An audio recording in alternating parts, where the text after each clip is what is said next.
Next है हमारा आपका टाइप्स ऑफ पॉलिनोमियल। जैसा कि अभी हमने इससे पहले आपको टर्मिनोलॉजीज आपको एक्सप्लेन किया है कि पॉलिनोमियल में या इस पूरे क्वाड्रेटिक पॉलिनोमियल चैप्टर में कौन से टर्म्स यूज किए जाएंगे। जैसे कि कोफिशिएंट हमने कहा अभी एक्सप्लेन किया, वेरिएबल आपको एक्सप्लेन किया, और आपका कांस्टेंट क्या होता है, ठीक है, ऑपरेटर्स किसे कहते हैं, ठीक है।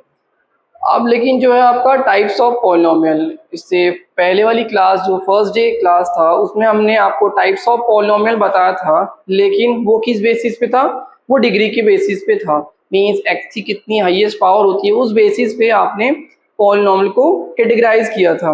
लेकिन अब जो है आपका types of polynomial on the basis of terms के बेसिस, मींस उस पॉलिनोमियल के अंदर कितने नंबर ऑफ टर्म्स होंगे उस बेसिस पे हम पॉलिनोमियल को डिवाइड करते हैं। जैसा कि यहाँ पे आप सबसे पहले देख रहे होगे जो कि है मोनोमियल। तो मोनोमियल क्या होता है कि an expression which contains only one term या सिंगल टर्म, ठीक है, कंटेन ओनली वन टर्म, और वो जो टर्म होना चाहिए आपका कैसा होना चाहिए, the single term should not be a zero term, means zero नहीं होना चाहिए। आप ऐसे कहिए कि should be a non zero term. Non zero means zero के अलावा सब कुछ हो लेकिन जीरो ना हो। फॉर एग्जाम्पल ये अगर आपको हमने दे दिया P X equals to zero, तो क्या ये मोनोमियल है? नहीं, बिल्कुल नहीं, ये मोनोमियल नहीं है। ठीक है, आपका वो जो आप सिंगल टर्म है, वैसे तो एक ही टर्म होगा इसके अंदर, ठीक है, मोनो का मतलब ही होता है सिंगल, ठीक है, जैसे डाई का मतलब होता है दो, ट्राई का मतलब होता है तीन, क्वाड्रा का मतलब होता है चार, ठीक है।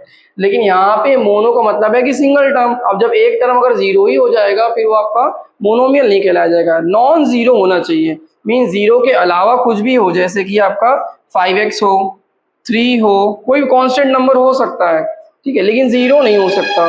ठीक, 6 हो जाएगा, 8 हो जाएगा, कुछ भी -5 हो जाएगा, तो सारे मोनोमियल हैं। तो यहाँ पे 6a⁴, यहाँ पे आपका वेरिएबल भी है, यहाँ पे कौन नंबर कोफिशिएंट भी उसका, यहाँ पे सिर्फ कांस्टेंट है। ठीक, अब आपको टर्म समझ में आ रहा होगा हम क्यों कांस्टेंट बोल रहे हैं, क्योंकि यहाँ पे कोई भी वेरिएबल नहीं, आप ऐसे कह सकते हो वेरिएबल की पावर 0 है, ठीक है।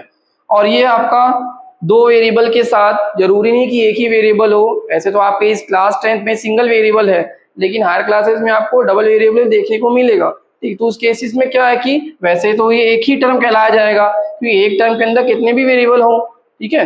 जैसे कि अभी आप पढ़ते हो पहले वाले आप फर्स्ट क्लास में बताया था कि आपने कभी जो फॉर्मूले जो डेफिनेशंस हैं डिग्री की, like highest power of x हमने जो एक्सप्लेन किया वो सिर्फ इसी क्लास के लिए। आप जैसे जैसे हायर क्लास में प्रोसीड करेंगे वो एग्जैक्ट डेफिनेशन भी आपको फिर जानने को मिलेगी। Means the degree is what the sum of the power of the variables in a term. एक टर्म के अंदर जितने भी वेरिएबल्स हैं उनके पावर का सम हम क्या कहते हैं, डिग्री कहते हैं, ठीक है। लेकिन फिलहाल क्लास 10 के लिए हम सिर्फ इतना ही कहेंगे कि highest power of the X is known as the degree. तो उस पावर को हम कभी कभी एक्सपोनेंट यूज करते हैं, टर्म तो याद रखिएगा, एक्सपोनेंट कह सकते हो या तो आप पावर भी कह सकते हो, ठीक। तो ये था आपका सबसे पहला टाइप्स ऑफ पॉलिनोमियल टर्म्स के बेसिस पे जो होता है मोनोमियल, ठीक है। अब दूसरा देखिए, तो दूसरा है आपका, हाँ एक चीज और कि ये याद रखिएगा कि नॉन जीरो होना चाहिए, ठीक है, जीरो के अलावा कुछ भी हो, बस जीरो ना हो तभी वो मोनोमियल है। दूसरा आता है आपका बाइनोमियल। बाइनोमियल मीन्स वो पॉलिनोमियल एक्सप्रेशन जिसके अंदर दो टर्म होते हैं, ठीक है।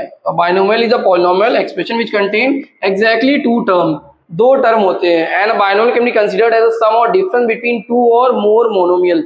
अब उस एक्सप्रेशन को आप और इजीली अगर समझोगे तो या तो दोनों के बीच में प्लस साइन आएगा या तो दोनों के बीच में माइनस साइन आएगा, ठीक है। हमने प्रोडक्ट का भी केस बताया था कि प्रोडक्ट आप जब मल्टीप्लाई करते हो तो वो अलजेब्रिक एक्सप्रेशन मल्टीप्लाई होकर के सिंगल टर्म बन जाते हैं, ठीक है। तो दो टर्म को अगर सेपरेट करना ही हो आपको तो या तो माइनस से या तो प्लस से, तभी वो आपका, और वो अनलाइक वेरिएबल्स होनी चाहिए। अनलाइक वेरिएबल मीन्स पता चला ऐड ना हो जाए, जैसे कि 5x - 4x, तो क्या ये दो टर्म है? नहीं, ये तो सॉल्व हो सकते हैं क्योंकि इनके वेरिएबल्स क्या है, लाइक है, तो ओवरऑल कम क्या हो जाएगा आपका 1 हो जाएगा, 1x, तो ये मोनोमियल टर्म है। तो आपको कभी भी डिसीजन अगर लेना है कि वो मोनोमियल है, बाइनोमियल है, ट्राइनोमियल है, या और भी डिफरेंट टाइप्स ऑफ लीनियर है कि क्वाड्रेटिक है कि क्यूबिक पॉलिनोमियल है, आपको उसको हमेशा स्टैंडर्ड फॉर्म में लिखना पड़ेगा।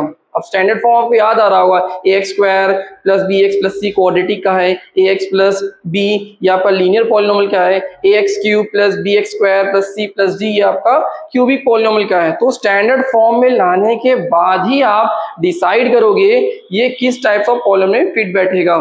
ठीक है, कि हमसे कौन से टाइप्स ऑफ पॉलिनोमियल पूछा जा रहा है, टर्म के बेसिस पे कि डिग्री के बेसिस पे, लेकिन आपको उसे सॉल्व करना पड़ेगा या स्टैंडर्ड फॉर्म में लाना पड़ेगा। इसीलिए हमने सारे स्टैंडर्ड फॉर्म लिखाए थे आपको।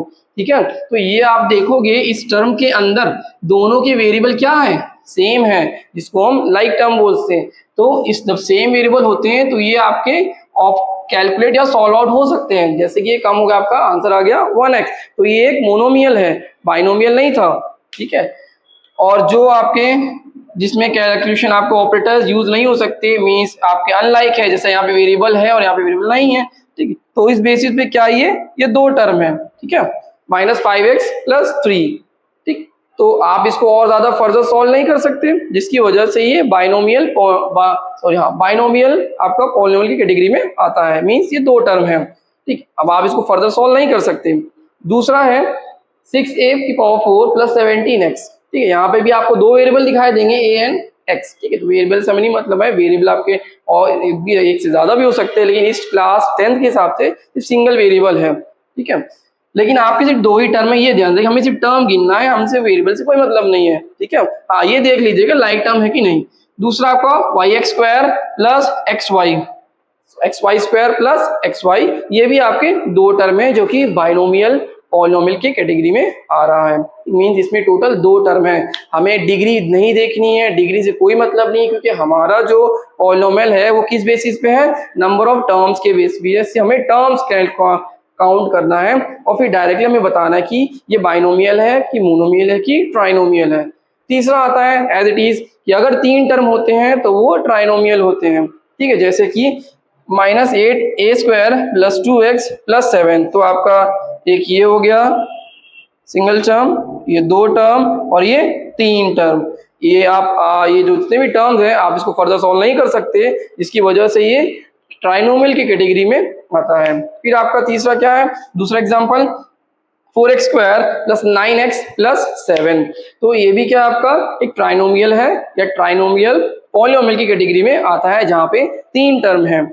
और बुक में या एनसीईआरटीज में आपके सिर्फ तीन ही दिए गए हैं, मोनोमियल, बाइनोमियल एंड ट्राइनोमियल। और अगर ट्राइनोमियल से ज्यादा नंबर ऑफ टर्म होते हैं तो सिर्फ उसको हम बोलते हैं polynomial, means monomial, binomial, trinomial, and further अगर टर्म्स रहेंगे तीन से ज्यादा रहेंगे तो वो पॉलिनोमियल ही कहलाए जाएंगे। ठीक है, लेकिन फिर भी कुछ और नाम जैसे यूज कर लिए जाते हैं, वैसे तो वो एग्जाम पॉइंट ऑफ व्यू से इंपॉर्टेंट नहीं है, फिर भी जानने में क्या आता है, जैसे कि क्वाड्रोनोमियल। क्वाड्रा मीन्स चार। ठीक है, अगर चार टर्म होते हैं तो आप उसको क्वाड्रोनोमियल भी बोल सकते हैं, या तो आप सिंपली इसको पॉलिनोमियल कंटेनिंग 4 टर्म भी बोल सकते हैं। ठीक है, फिर आता है पेंटानोमियल।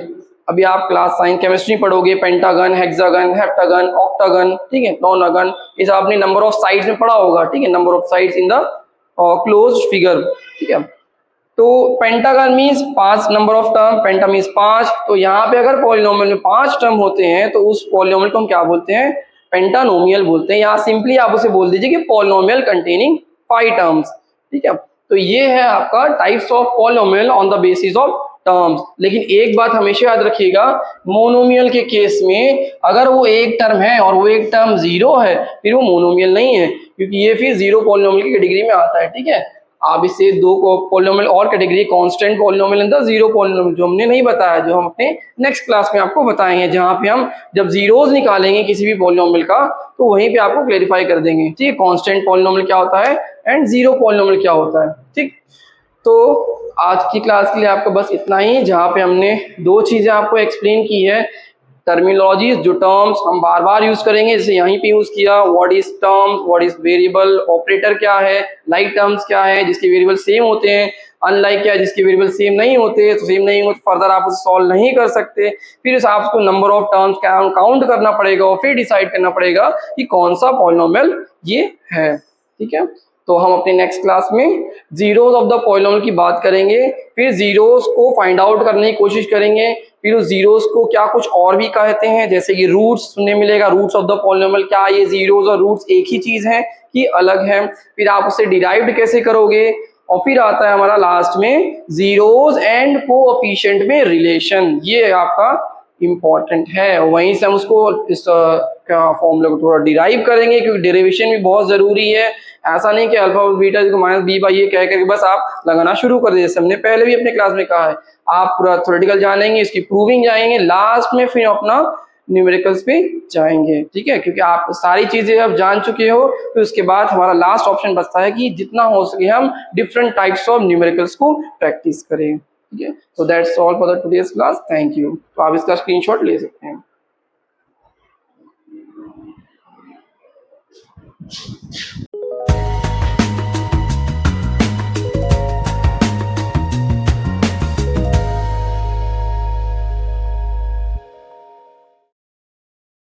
सीधा सीधा कुछ नहीं होता है जीवन में। मैं आपको एक एग्जांपल देता हूँ। कल मैं बगीचे में गया, मैंने दूर से एक पेड़ पे फल देखा। अब फल को देखा मेरी आंखों ने, लेकिन लालच जागा मन में। अब मन तो पेड़ की ओर जा नहीं सकता है? तो गया वहां पे मेरे पैर।